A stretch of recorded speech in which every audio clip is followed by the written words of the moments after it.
După urcare, se va regla poziția scaunului și a spătarului. Poziția corectă a scaunului trebuie să permită apăsarea completă a pedalei ambreiajului, fără a se întinde piciorul și fără a-l mișca din șold. Poziția corectă a spătarului trebuie să permită acționarea celui mai îndepărtat buton din bord, fără dezlipirea corpului de spătar. După reglarea scaunului, se reglează oglinzile. Ele trebuie să vă asigure o maximă vizibilitate în spate, cu o mișcare minimă a capului. Reglați poziția oglinzilor astfel încât să reduceți unghiul mort. Asigurați-vă că atât dumneavoastră cât și pasagerii aveți centura de siguranță corect fixată. Legea prevede ca toți pasagerii să aibă centura de siguranță fixată în cazul în care locurile sunt prevăzute cu asemenea dispozitive. De obicei, automobilul parcat are maneta de viteză în treapta întâi și frâna de mână acționată. Pentru a porni motorul, se apasă total ambreiajul, se duce maneta de viteză în poziția liber, se rotește cheia de contact până la acționarea de scurtă durată a demarorului, apoi, când motorul a pornit, se eliberează cheia.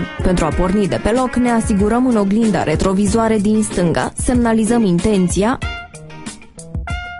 apăsăm total ambreiajul și introducem maneta de viteză în treapta întâi. Eliberăm frâna de ajutor, iar când este posibilă manevra, accelerăm ușor și eliberăm ambreiajul.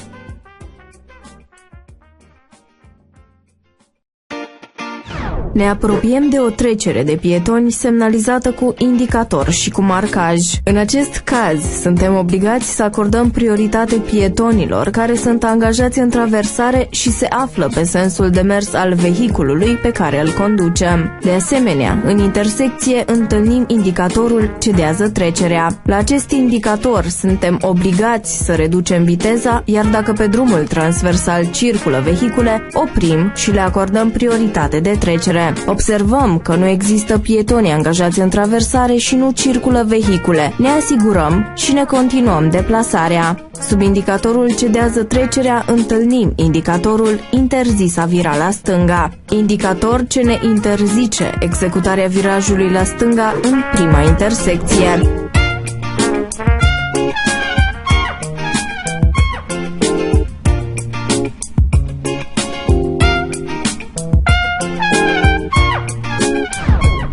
În această intersecție întâlnim de asemenea indicatorul cedează trecerea, dar acesta este însoțit de această dată de indicatorul interzis a vira la dreapta. Suntem obligați să reducem viteza, iar dacă pe drumul transversal circulă vehicule, să oprim și să le acordăm prioritate de trecere. Observăm faptul că nu circulă vehicule, deci ne asigurăm și ne continuăm deplasarea. Ne este interzis virajul la dreapta în prima intersecție.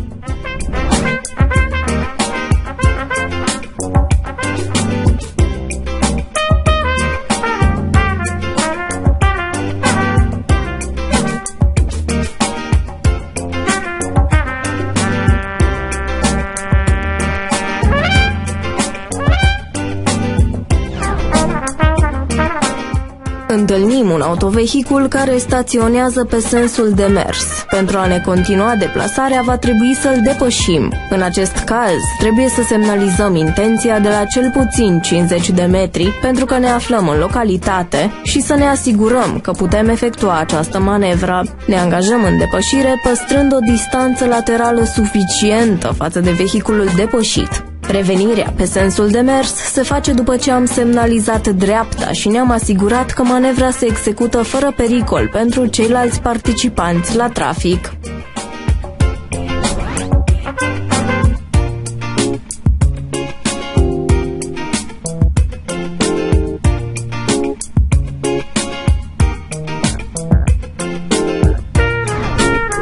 Întâlnim indicatorul oprire. În acest caz, suntem obligați să oprim în punctul cu vizibilitate maximă, depășind locul unde este montat indicatorul, indiferent dacă pe drumul transversal circulă sau nu vehicule. După ce am oprit și ne-am asigurat, ne putem continua deplasarea.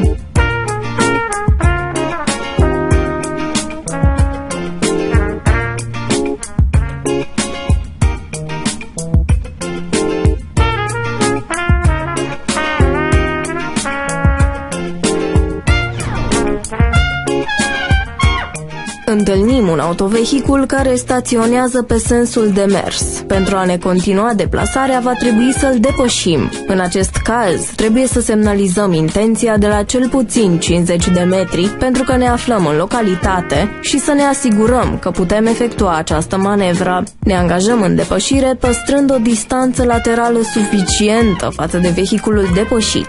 Revenirea pe sensul de mers se face după ce am semnalizat dreapta și ne-am asigurat că manevra se execută fără pericol pentru ceilalți participanți la trafic.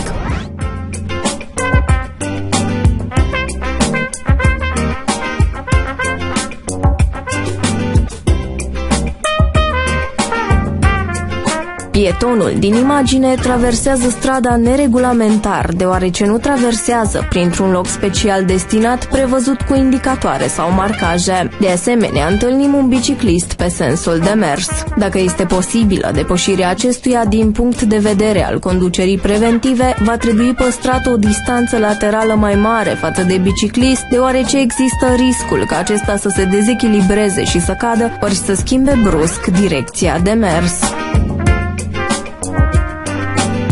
Ne apropiem de o intersecție dirijată, cu indicatorul cedează trecerea, iar biciclistul semnalizează intenția de schimbare a direcției de mers spre stânga. Circulăm în spatele acestuia, iar când ajungem în intersecție, reducem viteza și dacă pe drumul transversal circulă vehicule, oprim și le acordăm prioritate de trecere. Observăm faptul că nu circulă vehicule, deci ne asigurăm și ne continuăm deplasarea. Întâlnim indicatorul bicicliști, care ne avertizează că în zona în care ne deplasăm circulă frecvent bicicliștii. În intersecția de care ne apropiem, întâlnim indicatorul cedează trecerea. La acest indicator suntem obligați să reducem viteza, iar dacă pe drumul transversal circulă vehicule, inclusiv bicicliști, oprim și le acordăm prioritate de trecere. Observăm că nu circulă vehicule, deci ne asigurăm și ne continuăm deplasarea. Deoarece ne aflăm în localitate, suntem obligați să efectuăm virajul cu o viteză de cel mult 30 de km pe oră. La întâlnirea indicatorului interzis a vira la dreapta, ne este interzisă executarea virajului la dreapta în prima intersecție. Ne apropiem de o trecere de pietoni semnalizată cu indicator și cu marcaj. La acest indicator suntem obligați să acordăm prioritate pietonilor care sunt angajați în traversare și se află pe sensul de mers al vehiculului pe care îl conducem. Observăm că nu sunt pietoni angajați în traversare, deci nu suntem obligați să reducem viteza și ne putem continua deplasarea cu prudență.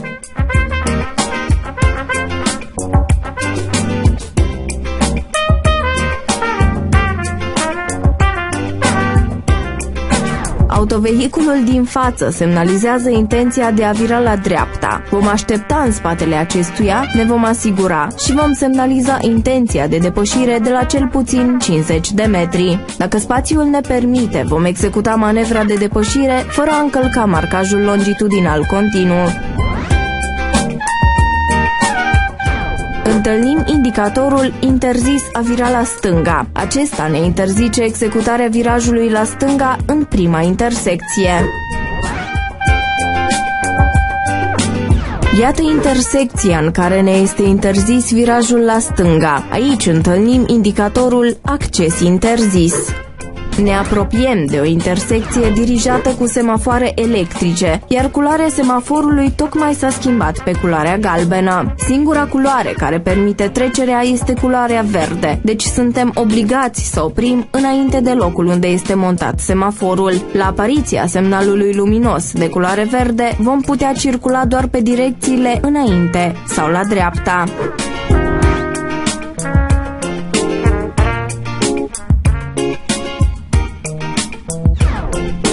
Strada pe care urmează să circulăm este semnalizată cu indicatorul sens unic. Pe astfel de străzi, circulația se desfășoară într-un singur sens, ne este interzisă manevra de întoarcere, iar manevra de mers cu spatele este permisă pe o distanță de 50 de metri. Dacă întâlnim indicatorul presemnalizare trecere de pietoni, vom circula cu prudență, deoarece urmează o trecere pentru pietoni. La întâlnirea indicatorului interzis a vira la dreapta, ne este interzisă executarea virajului la dreapta în prima intersecție. Circulăm pe o stradă cu sens unic. La întâlnirea indicatorului trecere pentru pietoni, însoțit de semnalul de culoare galbenă intermitentă, suntem obligați să reducem viteza și în cazul în care există pietoni angajați în traversare, suntem obligați să le acordăm prioritate. În situația de față, ne continuăm deplasarea. Suntem staționați pe partea stângă, pe un drum cu circulație într-un singur sens. La punerea în mișcare suntem obligați să acordăm prioritate tuturor vehiculelor care circulă din spate. Ne semnalizăm intenția și după ce ne-am asigurat în oglinda laterală din dreapta, respectiv în cea din interior, că manevra se poate executa în siguranță, începem deplasarea cu viraj dreapta.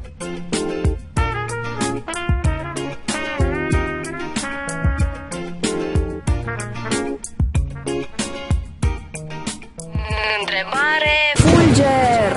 Este permisă staționarea pe partea stângă a unui drum cu sens unic.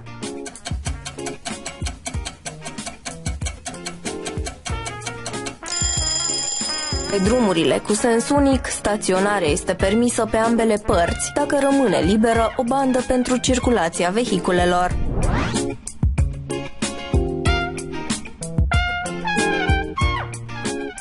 Ne apropiem de o intersecție dirijată cu indicatorul cedează trecerea. În acest caz, suntem obligați să reducem viteza și dacă pe drumul transversal circulă vehicule, să oprim și să le acordăm prioritate de trecere. De asemenea, sub cedează trecerea întâlnim indicatorul de obligare la dreapta. Acesta ne obligă să virăm pe direcția indicată de săgeată, deci la dreapta, în prima intersecție după ocolirea indicatorului. Observăm că nu circulă vehicule pe drumul transversal, deci ne asigurăm și ne continuăm deplasarea.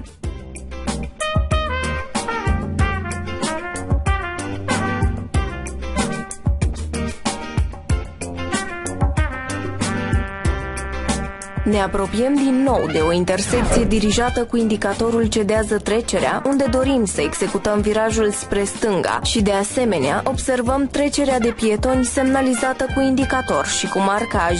Ne semnalizăm intenția de schimbare a direcției. Acordăm prioritate pietonilor care sunt angajați în traversare, după care ieșim la limita de vizibilitate maximă, iar după ce ne-am asigurat că nu circulă vehicule din stânga, din dreapta și din sens opus, putem executa virajul.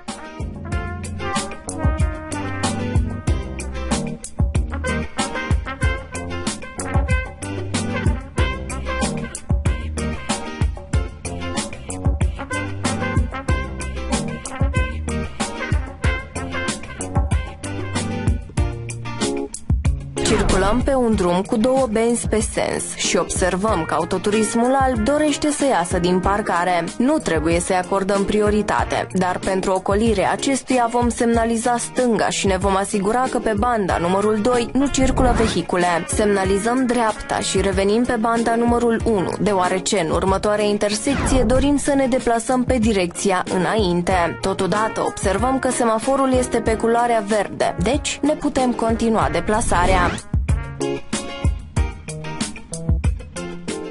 Întrebare Fulger! De unde începe numerotarea benzilor?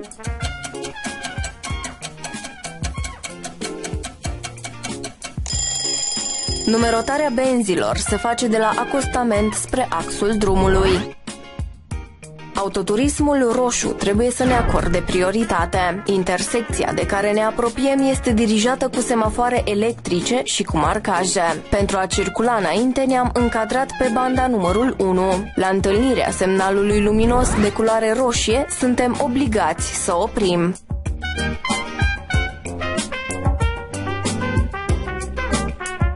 Pietonul din imagine traversează strada neregulamentar, deoarece nu traversează printr-un loc special destinat, prevăzut cu indicatoare sau marcaje.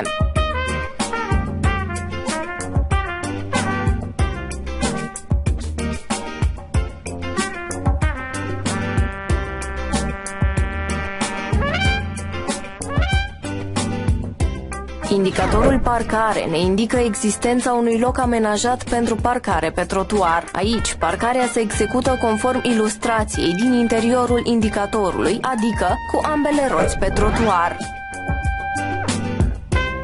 Indicatorul oprire interzisă, în care se află o săgeată albă cu vârful în sus, ne indică începutul zonei unde ne este interzisă oprirea.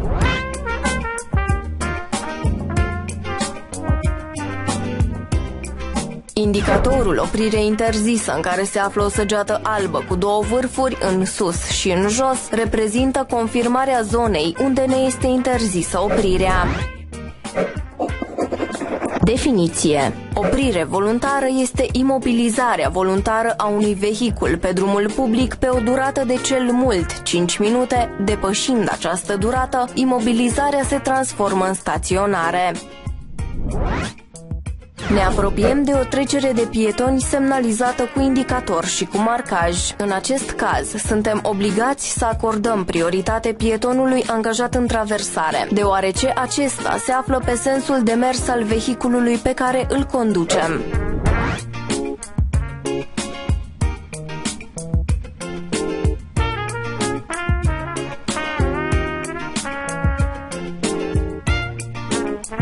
În următoarea intersecție vom vira dreapta, semnalizăm, ne asigurăm și schimbăm banda de circulație. Întâlnim indicatorul cedează trecerea, însoțit de indicatorul de avertizare trecere la nivel cu linii de tramvai. În această situație, dacă întâlnim tramvaie ce execută virajul în intersecție, va trebui să le acordăm prioritate. Reducem viteza, ne asigurăm din față și din spate că nu circulă tramvaie, nu există pietoni angajați în traversare pe trecerea de pietoni și ne continuăm deplasarea.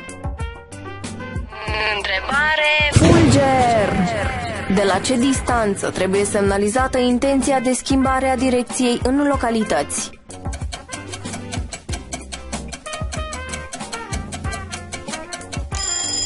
În localități, semnalizarea intenției de schimbare a direcției se face de la cel puțin 50 de metri.